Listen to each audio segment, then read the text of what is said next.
Estamos de volta com o programa Ponto de Vista, hoje recebendo aqui nos estúdios da TV Câmara o vereador Alexandre Scombate, também o nosso convidado aqui, o pastor Jesus Ross, que foi o último diretor da Casa de Detenção de São Paulo, conhecido como Carandiru. E a gente, você que está acompanhando aí, viu os bastidores, né, do fatídico massacre do Carandiru, que completou agora dia 2 de outubro, 29 anos. Esse massacre ocorreu em 1992 e a gente está falando aí um pouco sobre a trajetória do pastor Jesus Ross no sistema prisional. Ele que começou como agente e até ser o último diretor ali da Casa de Detenção. Depois veio para Oswaldo Cruz aqui, né? Foram mais quantos anos em Oswaldo? 19. 19 anos em Oswaldo Cruz, no presídio Oswaldo Cruz. E a gente está aí com tem mais curiosidades, né? Mais questionamentos para fazer para quem realmente viveu ali, conviveu com os presos no Carandiru.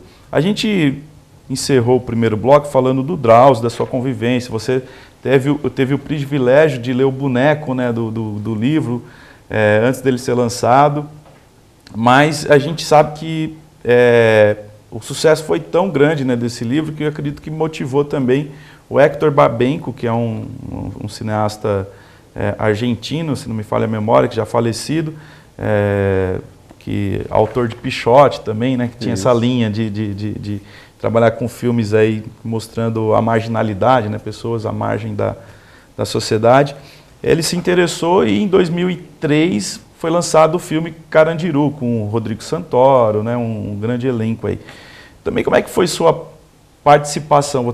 Você até citou no primeiro bloco que tem um personagem lá que é inspirado em você, né? Então, quando o Babenco começou as gravações lá, nós desativamos o pavilhão 2 inicialmente, porque já estava em processo de esvaziamento. Então houve um acordo do Babenco com a secretaria e nós desativamos o pavilhão 2 para que o filme fosse gravado no pavilhão 2. E o Babenco foi de um cuidado extraordinário com a realidade do filme e a realidade do presídio. Ele fez também um estúdio fora do presídio de uma semelhança extraordinária. Eu fui lá conhecer o estúdio e quando eu entrei eu tive até um tilt. O cérebro deu um tilt, assim, porque do lado de fora era um barracão. Mas quando eu abri a porta e entrei, eu estava dentro da cadeia. Então a cor, o desgaste dos degraus, a ferrugem dos corrimãos, assim, uma perfeição extraordinária. Então, o filme foi muito bem cuidado. Eu até comentei com o Babenco uma época que algumas coisas no filme não tinham a ver com a realidade do Carandiru, como o preso barbudo, tinha um preso lá que era barbudo. Aquela cena em que o diretor fica de costa para os presos, para que o preso pudesse devolver a faca. Imagina, dentro da cadeia, a gente vai dar as costas para o preso que está com faca, né? E eu comentei com o Babenco, falei assim, Babenco, isso aqui não é assim. E ele respondeu assim, olha, eu estou fazendo uma obra de arte, não é um documentário. Mas ele foi tão respeitoso, o Babenco, que ele tinha cadeira de diretor, onde ele ficava comandando cada cena, ele mandou fazer uma cadeira do lado. E ele pedia, quando eu podia, tinha algum tempo, eu sentava do lado dele para observar a montagem das cenas. Teve até uma cena lá com aquele ator Milton, que faz um dos presos. O Babenco olhava para mim e falava, como ficou a cena? Eu falava, Babenco, não é assim não. Aí ele mandava regravar, o ator me olhava assim, me fuzilava, porque foi regravado acho que umas 5, 6 vezes a mesma cena. Então foi muito interessante nesse sentido, acompanhar tudo aquilo. Os figurantes também, de uma realidade extraordinária. Eu me sentia mal no sentido que eu dizia assim, mas o pavilhão está todo lacrado, os portões soldados, né? Porque dos outros pavilhões ainda haviam presos. Como que esse pessoal está aqui? Mas uma perfeição extraordinária. Então o filme foi muito bem feito, com muito cuidado. E o Babenco, um grande diretor, muito zeloso. E o Rodrigo Santoro, você também chegou a conviver no processo de gravação do filme? Quando começou as gravações, o produtor do filme levou lá na minha sala o Paulo Grassi e o Rodrigo Santoro, e apresentou os dois para mim, que os dois iriam trabalhar. Eu até fiquei lisonjeado, falei, nossa, estão apresentando o Paulo Graça e o Santoro para mim, né? E o Santoro depois saiu e o Paulo Graça falou assim, olha, me falaram, ele vai ficar com você para fazer laboratório. Então, para todo lugar que eu ia, ele ia também, acompanhava tudo. E depois ele imitou até o jeito de andar. Fiquei assim, impressionado com a eficiência do ator. E, só que ele mudou o nome do diretor, em vez de Jesus era o Seu Pires, e o diretor fumava, e eu não fumo. E eu perguntei para o Babenco, eu falei, mas por que você trocou o nome e colocou o diretor fumando? Falei, para não dar problema de royalty, depois ter cobrança financeira. Eu falei, não, mas eu nunca vou cobrar isso daí. Eu falei, todo mundo fala que não vai cobrar, mas quando o filme explode, faz sucesso, todo mundo cobra. E como é que foi, assim, você citou que você conheceu os atores, como é que foi para os atores, o laboratório ali, ter contato com aquela realidade num ambiente totalmente hostil, né, que era o Carandiru, né? Então, na verdade, eu só vi o laboratório do Paulo Graça. Os outros atores, eles dentro do presídio, eles não fizeram. Eles não fizeram laboratório dentro. Mas eles fizeram a lição de casa, porque a interpretação deles foi perfeita. A única coisa que descompassou da realidade é isso que eu pontuei, né? Que eu pontuei na época para o Babenco também, que era preso barbudo, proibido o preso usar barba. Em São Paulo não existe preso barbudo. E essa coisa do preso, o diretor virar as costas para entregar a faca, isso daí também não existe. Foi romantizado, né? Bem romantizado, mas tinha que ter algumas coisas para vender, né, também. A crítica, né, que eu lembro, que eu me recordo que fizeram ao livro do Drauzio, na Estação Carandiru, ao filme, é que ela... tanto o filme como o livro, eles romantizam, né, demais os personagens, né? E aí como se aquelas pessoas fossem, vamos dizer assim, anjos, né, que não fizeram nada e foram parar ali por acaso, né? Essa foi a crítica. Você acha que é romanceado o filme e o livro? Porque esconde esconde vamos dizer assim, esconde o crime por trás do... Mas essa é a tendência, né? Aqui no Brasil, não sei, ainda não parei para refletir sobre isso, mas nós temos a tendência aqui de valorizar mais o que está errado, né? E a gente vê o bandido como herói. Eu lembro que há muitos anos Existem até livros aí que falam, né? Bandidolatria, né? Eu lembro de uma criança que foi entrevistada uma vez no Morro e perguntaram para o garotinho, o que você quer ser quando crescer? Traficante. Então, hoje você vê os jovens, os nossos jovens, eles querem andar gingando e falando gíria e se comportando como se fosse um malandrinho, um bandidinho, um matriculinha, como se diz, né? Como se isso fosse a melhor opção das pessoas. E no livro e no filme acontece isso. Mas a gente se flagra nisso, a gente assiste La Caça de Papel e torce para os bandidos. A polícia ali também é mostrada como um bando de idiota, um bando de bobo. Eu não sei onde que aparece essa tendência do ser humano, mas no livro e no filme se romantiza a situação atual do criminoso sem levar em conta o que esse criminoso produziu até chegar ali. Existe, se você pegar a história do cinema nacional, né, a gente citou Pichote, você vai pegar, tem muito, o Bandido da Luz Vermelha virou filme, o Madame Satã, estou recordando aqui, eu recordei agora desses filmes, são vários que retratam Cidade de Deus, né, que retratam essa questão do mundo do crime. Dizem que o Tropa de Elite, né, que tinha um personagem forte lá, o Capitão Nascimento, a ideia era, realmente ele mostra ali no filme um pouco do lado corrupto da polícia e um policial violento, que era o personagem principal. Dizem que o Padilha não tinha dimensão da aceitação que esse personagem teve, né? Ele ficou espantado, porque a ideia era fazer uma crítica, né, desse personagem. Você acha que isso contrapõe um pouco, a gente está falando existe a bandidolatria, mas esse exemplo do Tropa de Elite, aí, o Capitão Nascimento, de repente despertou e muitas pessoas falam, pô, bandido tem que ser tratado como bandido. Os dois extremos estão errados, estão equivocados. Ninguém é totalmente ruim e ninguém é totalmente bom. cada situação desperta no ser humano o que ele tem de melhor e o que ele tem de pior. Eu sempre preferi, na minha gestão, na minha carreira penitenciária, estimular o lado bom.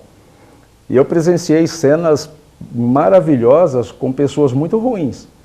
E presenciei cenas muito ruins com pessoas que eram tidas como boas. Como no tempo que eu fui diretor do Carandiru, foram 24 colegas presos. 24. Essa talvez tenham sido as cenas mais constrangedoras que eu presenciei na minha carreira. Uma pessoa que está ali para trabalhar, para ser influência para o preso, acaba sendo cooptada pelo crime e passa a ser também um criminoso, passa a ser também um presidiário. Então, essas cenas aí, elas são bastante complicadas. Então, tanto você idolatrar, destacar o policial violento, truculento e romantizar o bandido, as duas coisas fogem da realidade. Porque cada situação é cada situação, né? Pega lá um policial que vai negociar um refém que está com a criança com uma arma na cabeça e a criança desesperada, já se sabendo que essa criança vai ficar traumatizada o resto da vida dela. Aquele policial que está ali, ele que vai ter que resolver aquele problema. Então é bem fácil depois a gente tecer crítica sobre isso, ser o crítico sobre do sofá, né? É o crítico de sofá. É igual a partida de futebol, né? O juiz está ali e não viu determinada cena. Aí vai o VAR, também leva meia hora e não resolve direito a cena. Aí eu estou em casa, naquela distância toda, e eu resolvo a cena. Então, vai entender o ser humano, né?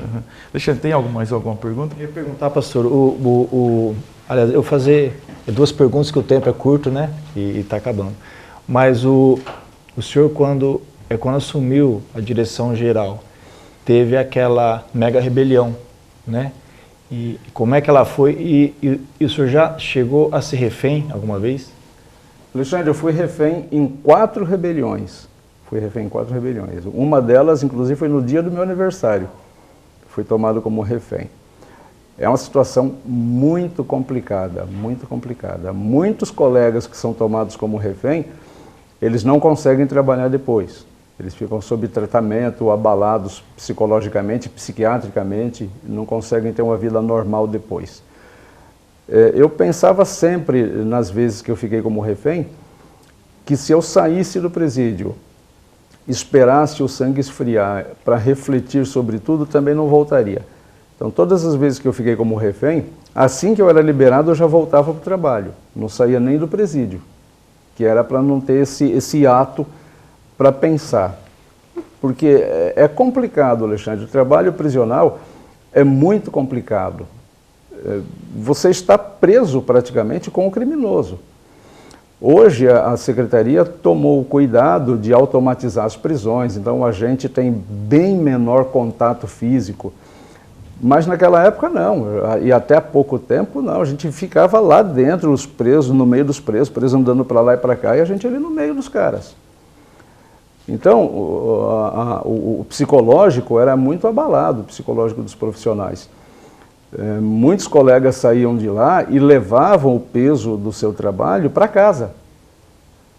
Outros buscavam fuga com álcool e alguns até com droga, para tentar equilibrar aquilo. Passava a ter um comportamento violento com as suas famílias. Criavam traumas do presídio, uma coisa assim que eu criei uma forma nova de falar, uma expressão minha para falar, que é uma espécie de síndrome do emparedamento. Embora essa síndrome ela tenha um outro significado.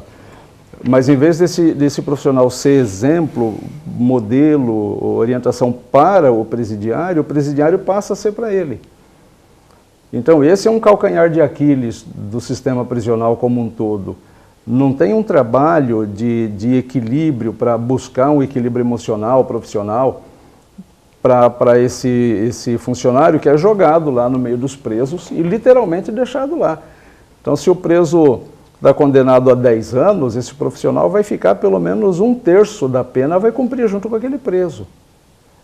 Então, tem essa questão emocional. Quando eu fui colocado como diretor lá, passei por essas fases, passei como refém, passei por diversos cargos até chegar à função de diretor-geral. Mas esse descuido dos governos com a estrutura emocional do servidor é o grande calcanhar de Aquiles brasileiro. Você acredita que a sua fé te ajudou a manter esse equilíbrio, a continuar? Não tenha dúvida, Tiago, não tenha dúvida. O fato de você ser pastor, né? Não tenha dúvida. Eu fui do grupo de negociadores, aqui na região oeste também. E eu nunca perdi um refém. Toda rebelião que eu entrei para ajudar a negociar, obtivemos êxito, graças a Deus e ao trabalho de toda a equipe. Mas uma vez perguntaram para mim, o que você faz para ter sucesso? Eu digo, eu não faço nada. Eu não faço nada. Quando eu vou entrando, eu peço para o Senhor Jesus cuidar de tudo para mim. E o Senhor Jesus cuida de tudo para mim e eu levo o mérito.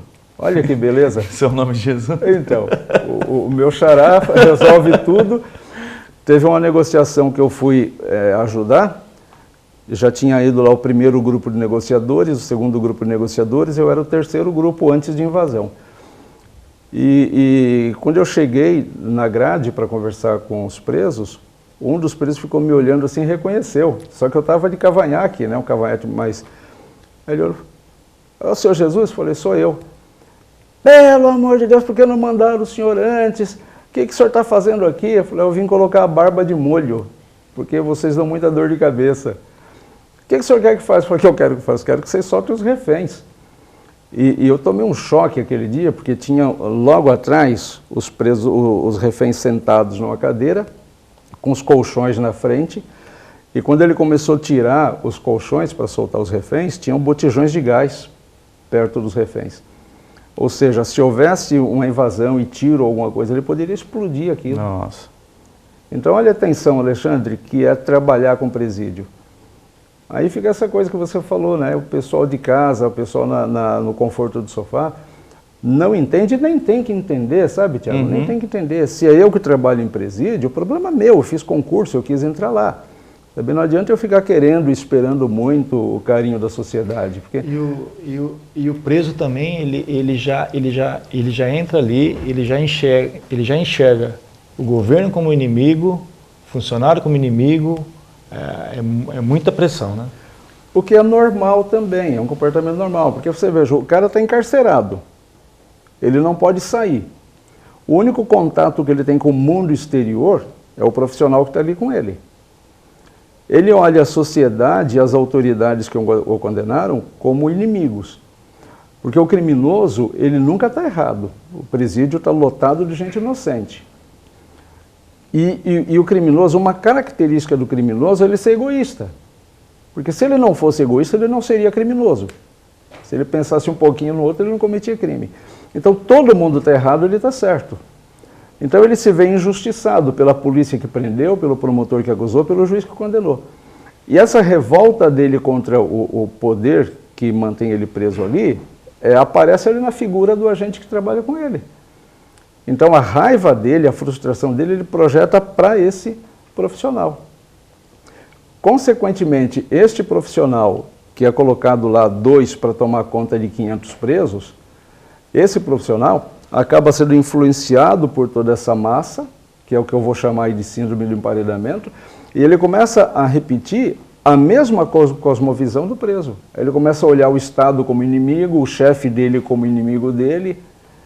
Viu como é complexa essa relação? Só voltando na pergunta do Alexandre, a mega rebelião foi em 2001, né, que a gente estava levantando aí, né, 2001, e a gente estava até recordando aqui, né, Paulinho? Paulinho está aqui com a gente, que eu lembro de entrada ao vivo, né, no programa do Gugu, porque a Simone estava lá, a Simone namorava um cantor que estava, o Afro-X. Nesse dia você foi mantido refém? Não, nesse dia eu já era diretor-geral. Já era diretor-geral. Na mega rebelião eu já era diretor-geral. Até ganhei uma paralisia facial de tensão de estar negociando, porque o presídio, a gente tinha dividido ele em 2 partes para ele receber visitas, porque eram quase 10 mil presos lá, ou quase 8 mil presos. Naquela época, cada preso poderia receber até 10 pessoas durante a visita. Agora não, depois da mega rebelião, a secretaria reduziu, são só 2 pessoas por preso hoje, por dia de visita. Mas você veja, então nós tínhamos ali quase 5 mil presos, recebendo que não seja 10 pessoas, que seja 5, quase 10 mil presos, com 5 mil presos, com 5 visitas, quase 25 mil pessoas. Mais religiosos, mais crianças, mais adolescentes que estavam lá visitando. E aí o Alexandre comentou no começo do programa do comportamento, o comportamento do preso passou a ser outro a partir da mega rebelião. Porque não existia na história anterior se pegar familiar como refém.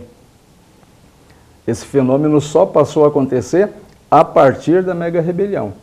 Na ética do criminoso, com família não se mexe, família não é refém. E naquele dia, todos os presos quebraram essa regra. A partir daí até hoje, há esse receio que o próprio familiar seja tomado como refém. A mega rebelião ela aconteceu não apenas no Carandiru, né? Foram em vários presídios. Acho que cerca de 19 presídios simultaneamente. Né? E já era o PCC por trás dessa organização? Já era. Também, assim, existem relatos que o PCC surge após o massacre do Carandiru, né? O PCC ele surge numa partida de futebol no Taubaté, uma unidade de contenção para presos muito perigosos. E o Geleião tinha um timinho de futebol lá, um grupinho contra o outro grupinho. O Geleião formou um time para participar dessas partidas, era o time fixo dele. O Geleião que faleceu agora há pouco tempo. Esse ano, né? Faleceu esse ano. E aí se colocou, o Geleião chamou a turma lá e falou, vamos formar um time aqui, que nome que vai ser o nosso time, que é o primeiro comando. E aí ficou. E esse grupo que nasce com o Geleião e Augusto César Ruiz, que era o Cezinha, depois se transformou numa facção de domínio dos demais presos. Mas um domínio feito a partir da crueldade de presos como Geleião, como Cezinha. Eram presos extremamente cruéis. Eu convivi com eles durante muitos anos. Então são muito frios, muito... O Geleião tinha dezenas de homicídios, condenado a um tempão enorme. O Cezinha morreu dentro da penitenciária. Então... O Geleião, só para pontuar, contextualizar aqui, depois ele foi transferido para Oswaldo Cruz, né? Ele veio para... A penitenciária de Oswaldo Cruz durante muitos anos... Recebeu as lideranças. Recebeu as lideranças, as principais lideranças do crime organizado, ficou aqui com a gente. A secretaria dizia na época que era por causa da habilidade que a gente tinha de lidar com essas pessoas. E de fato, a penitenciária de Oswaldo Cruz, o tempo que nós dirigimos, nunca teve nenhuma rebelião. E tomara que continue não tendo. Mas na época nós abrigávamos todos esses presos. Marco Psicopata, Cezinha, Geleião. E aí eles eram atendidos aqui no Fórum da Comarca Tupã, né? O próprio Maníaco do Parque também? O Maníaco do Parque ficou um tempão preso. Uma vez eu vi uma entrevista, o senhor disse que ele recebia um número de cartas muito grande. Assombroso o número de cartas. De meninas querendo namorar com ele. Mulherada querendo conhecer o Maníaco do Parque de todo jeito. Que coisa de louco, né, meu? Não dá pra entender o ser humano não, né? O cara vai lá, mata... as mulheres, e aí tem mulher que se apaixona por Não, mas uma pilha gigantesca de cartas para ele. Era uma pilha gigantesca de cartas. E ele respondia, viu? Não sei se todas, mas respondia, porque saía muita carta dele também, né? Então, só para fechar a questão do Geleião, então eles eram atendidos aqui no Fórum da Comarca Tupã. A esposa dele, né, na época, morava em Tupã, né? Houve até a questão do sequestro dela, também eu recordo disso aí. E agora eu vou pegar carona aqui, o Alexandre citou o Maníaco do Parque. Quais outros detentos, assim, que ficaram conhecidos nacionalmente, que você teve convívio, né?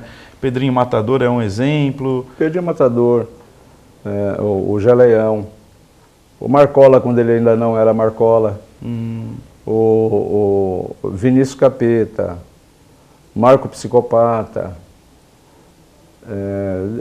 Tem um que é uma espécie de um troféuzinho, que esse é um cara que deu certo.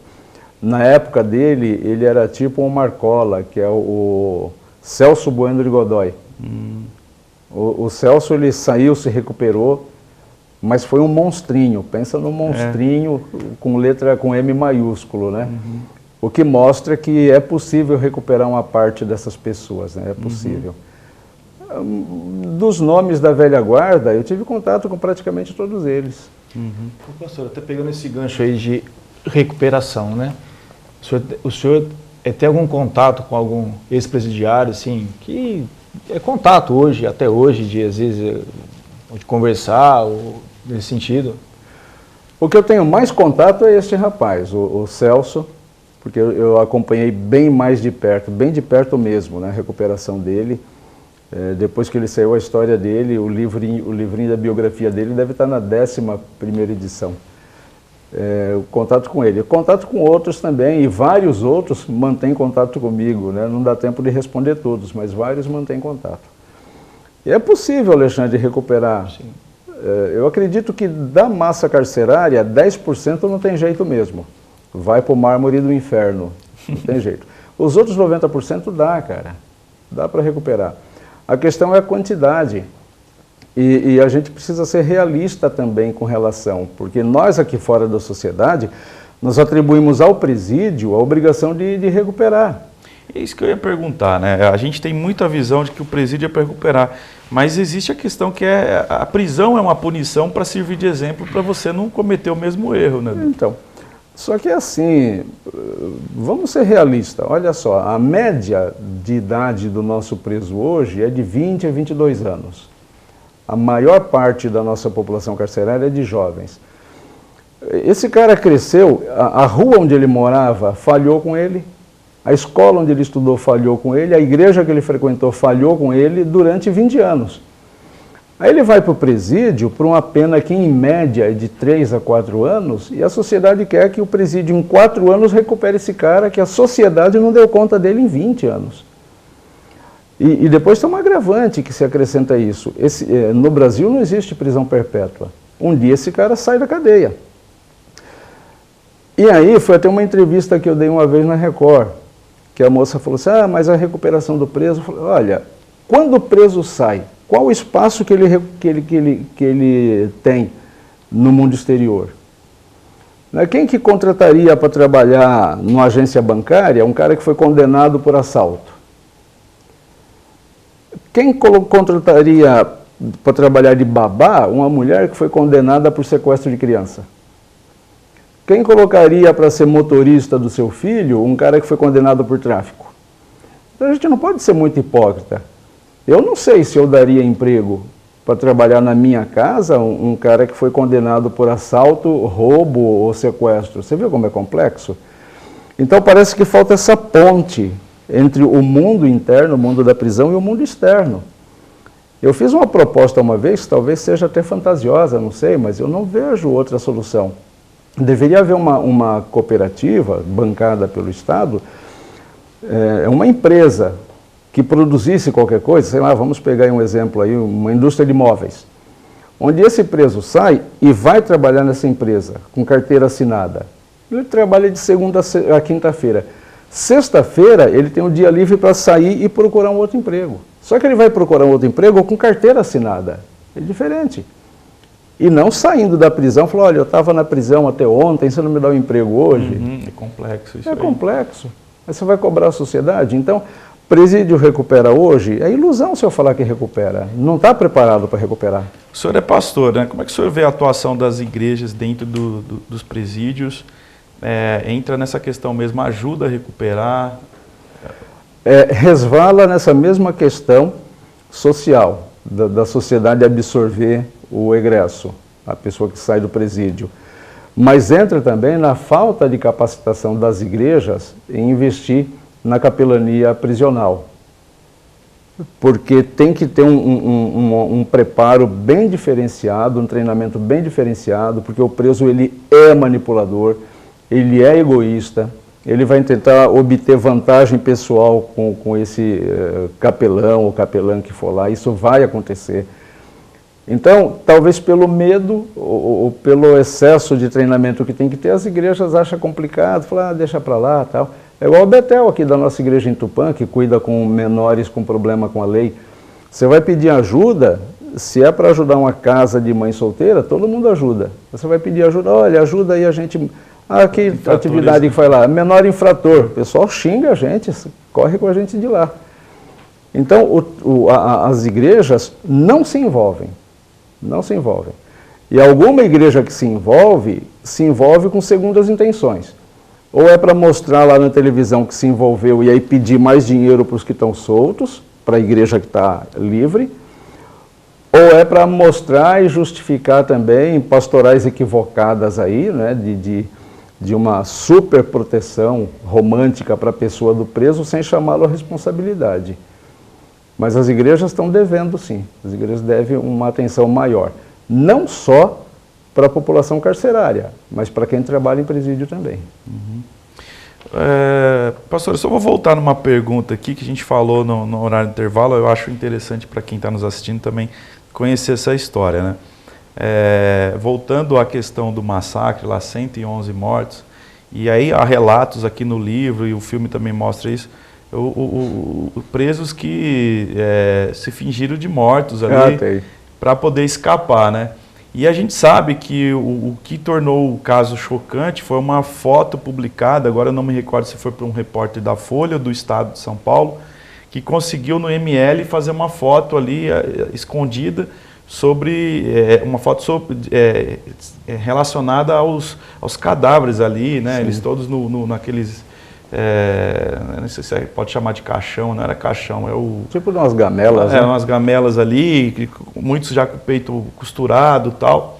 E aquilo ali que deu um choque para até então para a sociedade, né? Assim, foi aquela foto representou o massacre mesmo, né? Mas voltando aí, o senhor estava falando, né? Teve gente que usou dessa estratégia para poder escapar. Teve. Durante os tiroteios e as agressões mútuas e aquela mortandade toda lá, teve alguns presos que tiveram essa ideia, falou assim, tiraram a roupa e se jogaram no meio dos corpos lá, se melaram todo de sangue e ficaram lá quietinhos. E foram retirados como mortos, foram colocados no rabecão, no caminhão e mandados para o ML. E no ML, a autópsia tem que abrir o pessoal, né? Aí quando ia abrir, uns 2 ou 3 presos que eu lembro, não, eu estou vivo.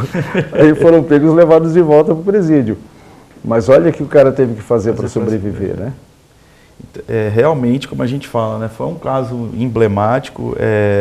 Eu acho que também, estava até comentando, né, Paulo? Acho que depois do massacre do Carandiru, a questão dos direitos humanos também dentro do sistema prisional também passou a ser vista de outra forma, né?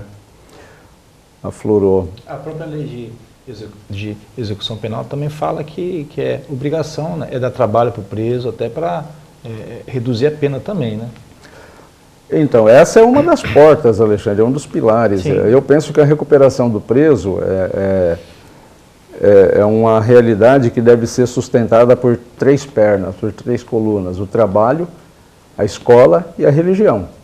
Se faltar uma dessas 3 coisas, a recuperação, um tripé, trabalho, escola e religião. A escola, porque vai treinar, formar o cara para ele retornar para a sociedade tendo uma visão mais clara de mundo. O trabalho, porque quando a pessoa vai presa, a grande maioria está desacostumada à vida produtiva. Ele não quer trabalhar o mês inteiro para ganhar um pouquinho de dinheiro e parcelar a compra do tênis. Ele quer roubar e ter um tênis caríssimo com dinheiro sem esforço, sem muito esforço. E a religião é para ensinar ele a pensar no outro.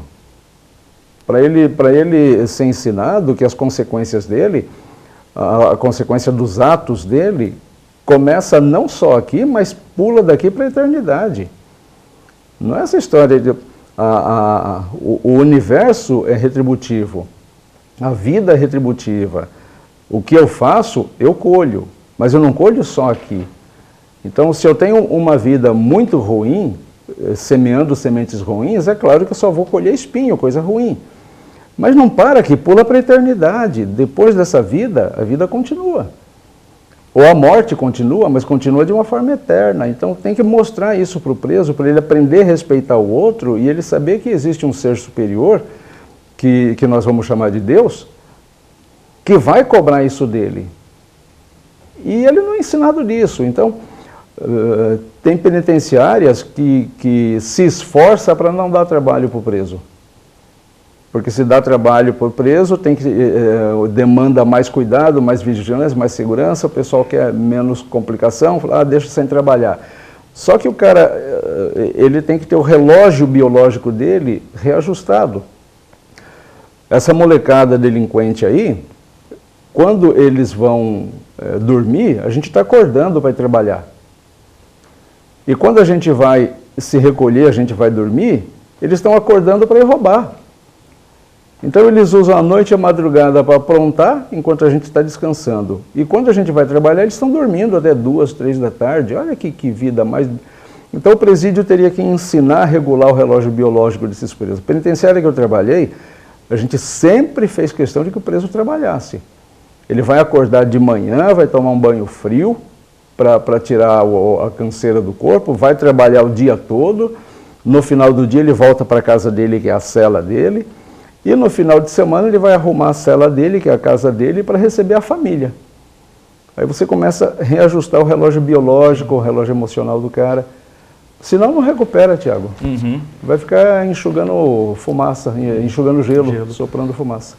Vou fazer uma outra pergunta. O senhor participou da demolição do Carandiru? Presenciou? Então, o Dr. Nagashi, que era o secretário da época, ele me ligou e disse que estava agendado lá o dia de apertar o botão para implosão. Ele me chamou para ir lá, porque eu já estava aqui em Oswaldo Cruz. Eu acumulei durante um tempo as 2 prisões, de São Paulo e aqui, e ficava viajando e dirigindo as 2 prisões.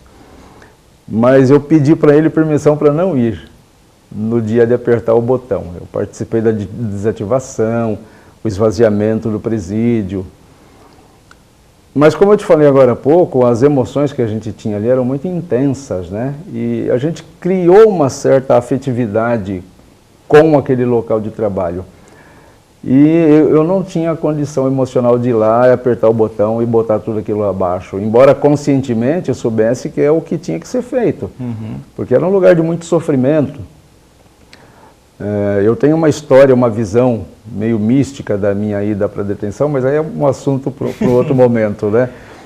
Então, eu sei que era isso que tinha que acontecer, porque isso foi o resultado de muitos joelhos no chão, do lado de fora.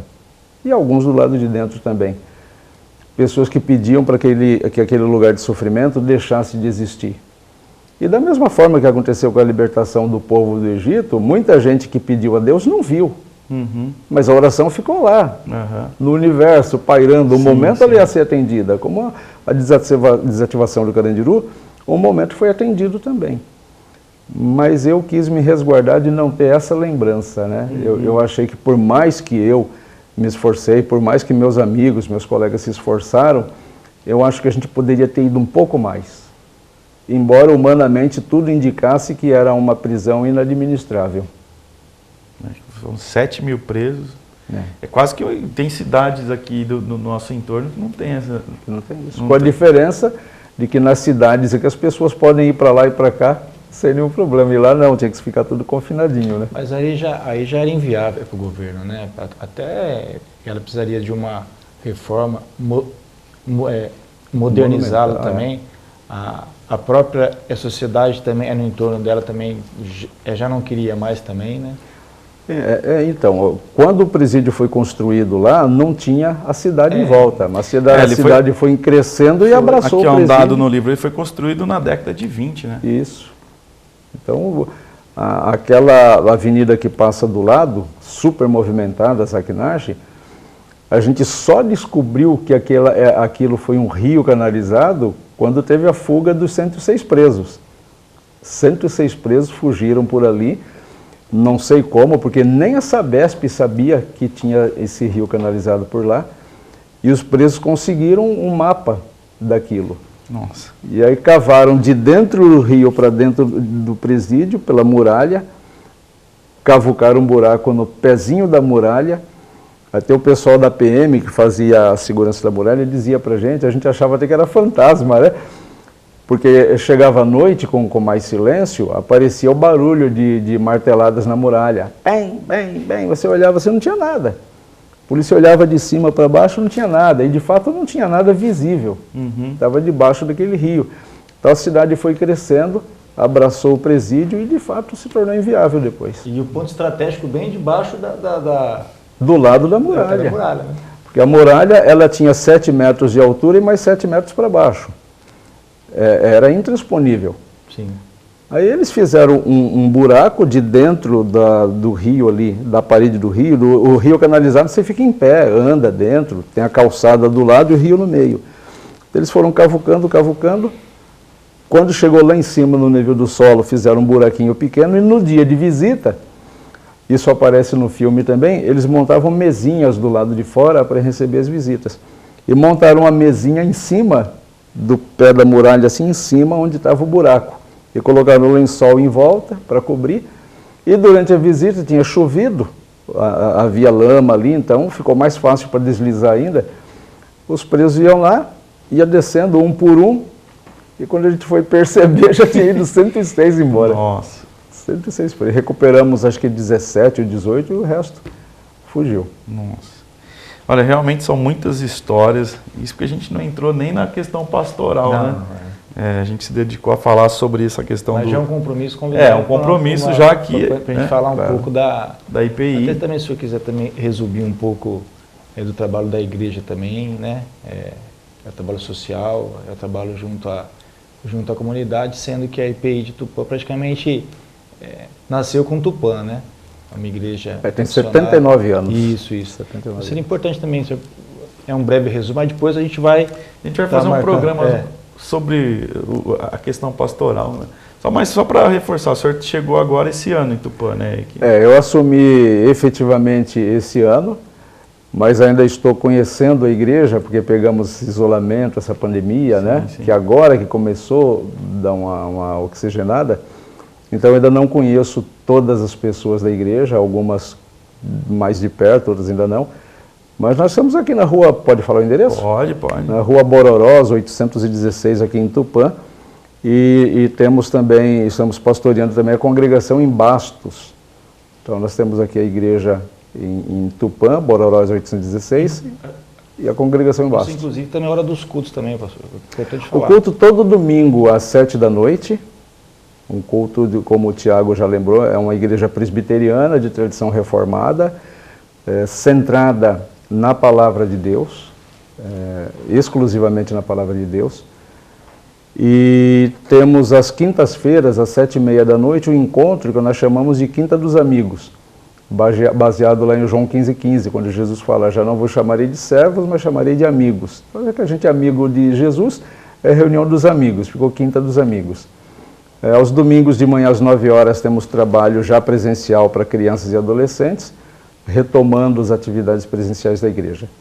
Mas a igreja de Tupã tem também parceria com o Lar Betel, que funciona nas dependências da igreja, que trabalha, olha o destino, né? Que trabalha com menores infratores ou com problemas com a justiça. Aí eu saí da frigideira e pulei para a geladeira. Bom, mas já está o convite, né, aqui, Alexandre, para retornar, para falar mais sobre a igreja, falar mais desses trabalhos sociais que a igreja desenvolve em Tupã. Eu queria agradecer muito a tua presença aqui, estar compartilhando a sua história, né? E como a gente mesmo abordou aqui, um caso emblemático, um caso marcante, como ficou conhecido o massacre do Carandiru. 29 anos já se passaram e hoje a gente teve a oportunidade de conhecer o contexto, né, desse presídio que foi o maior do Brasil, o da América Latina e o segundo maior do mundo, né?